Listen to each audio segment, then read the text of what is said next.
तो हमारे साथ मौजूद हैं चिराग पासवान जी, लेकिन सबसे ज्यादा मतलब एक अलग अनुभव उनका ये हो रहा है कि सीट जितना जल्दी मिल जाए वो बेहतर है। उसमें भी उन्होंने समय दिया, उसके लिए उनका धन्यवाद। मैं बस सीधे ही चलता हूँ चिराग जी के पास। चिराग जी, ये बताएं आपका अनुभव इस बीते 4 साल में कैसा रहा और आगे आने वाले नए भवन में आप प्रवेश करने जा रहे हैं।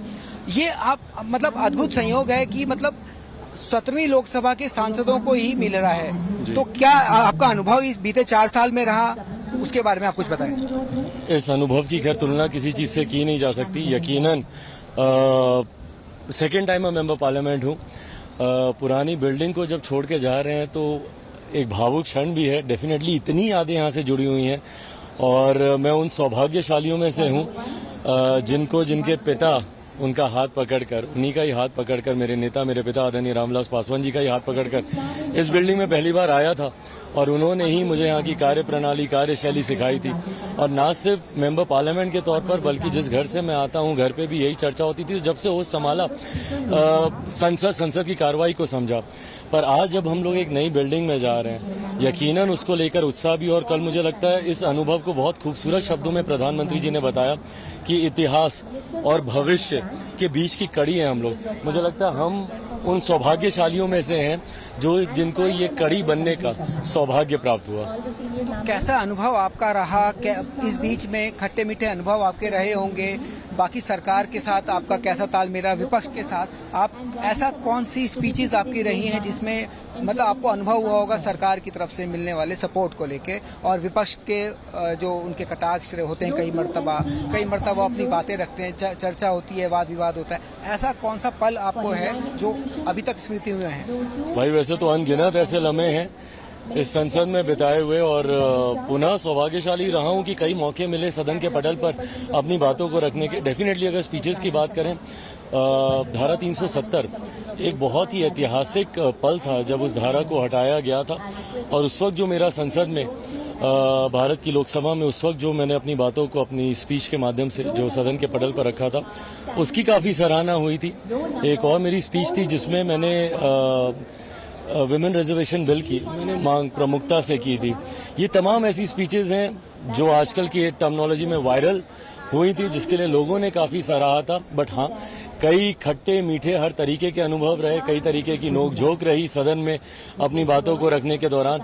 बट हाँ, खूबसूरती यह है कि लोकतंत्र को सशक्त करने के लिए सत्ता पक्ष विपक्ष जब हमेशा साथ आते हैं और एक साथ मिलकर हेल्दी डिबेट करते हैं। मैं कभी पक्षधर नहीं रहा जब सदन नहीं चलता।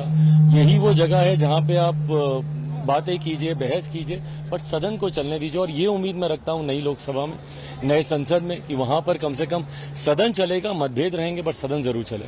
आपसे वो जानना चाहूंगा वो पल कैसे आपके साथ रहे जब आपने मतलब हमारे देश के पूर्व केंद्रीय मंत्री रामविलास पासवान जी के साथ आपके पिताजी हैं, वो सौभाग्य मतलब आपके लिए रहा। दोनों आप लोग साथ ही सदन में बैठे, उस चर्चा को आपने कैसे अनुभव किया जब आपने पहली बार सदन में बोला? कैसे अप्रिशिएट उन्होंने किया था? कैसा एक्सपीरियंस आपको रहा था घर जाके? मतलब क्या वो बातें हुई, मैं उसको जानना चाहूँगा। पापा हमेशा मेक श्योर करते थे कि जब भी मैं बोल रहा हूँ सदन में तो वो हाउस में जरूर रहते थे। आप मेरी जितनी भी स्पीचेस देखेंगे तो उसमें कैमरा जरूर एक बार उनके ऊपर जाता है, क्योंकि वो हमेशा प्रेजेंट रहते थे और उनका रहना मेरे हिम्मत को बहुत बढ़ाता था। कल मैंने उनके साथ सदन के अंदर की एक तस्वीर ट्वीट करते हुए यही कहा कि उनका ये साथ, उनका ये मार्गदर्शन, just by the virtue that he is there with me, ये बहुत हिम्मत देता था। आज जब वो नहीं है, अकेले एक नई पारी की ओर अग्रसर हम लोग हो रहे हैं, तो यकीनन उनकी कमी बहुत खलती है, उनका मार्गदर्शन बहुत खलता है और सबसे ज्यादा सिर्फ उनका एक साथ कि वो मेरे पीछे खड़े हैं, वो इतनी शक्ति देता था। कहीं ना कहीं उसकी कमी महसूस करता हूँ। आपसे मैं ये जानना चाहूंगा, जो अभी आप दूसरी बार इस सदन में रहे हैं, तो लोकसभा अध्यक्ष का जिस तरह का संचालन सदन को लेकर रहा, एक एक सांसद को वो मतलब जो बोलने में जिनको मौके नहीं मिल रहे उन्हें बुलाया, नए नए सांसदों को मौके दिए, उस बारे में आपका क्या कहना? और मौके भी नहीं, भरमार, मौकों की भरमार, सवाल मिलना, क्वेश्चन आवर लगातार चलना, लगातार जिस तरीके से कार्रवाई को रात देर रात तक हाउस में चलाया गया, उस अनुभव के बारे में क्या कहेंगे? लोकसभा अध्यक्ष ने जो नई तरह की रीत चलाई है कि मतलब हर वो अंतिम पंक्ति में बैठे वाला सांसद बोले, जिसको आमतौर पे मौका नहीं मिलता है, तो लोकसभा अध्यक्ष को लेके आपका क्या कहना है? नहीं, उनकी खैर जितनी सराहना की जाए स्पीकर साहब की वो कम है। आपने बिल्कुल सही कहा कि उन्होंने प्रतिभाओं को पहचाना, परखा और उनको उभरने का मौका दिया। चुनकर मुझे याद है उन्होंने ऐसे मेंबर पार्लियामेंट्स को बोलने के लिए प्रेरित किया जो संकोच करते थे या जो हिचकिचाते थे, उनको जिस तरीके से प्रेरित किया। उनके साथ आदरणीय स्पीकर साहब के साथ काफी समय बिताने का मुझे सौभाग्य प्राप्त हुआ। उनके साथ कई विदेशी दौरों पर मैं गया, कमेटी टूर्स में हम लोग साथ में रहे।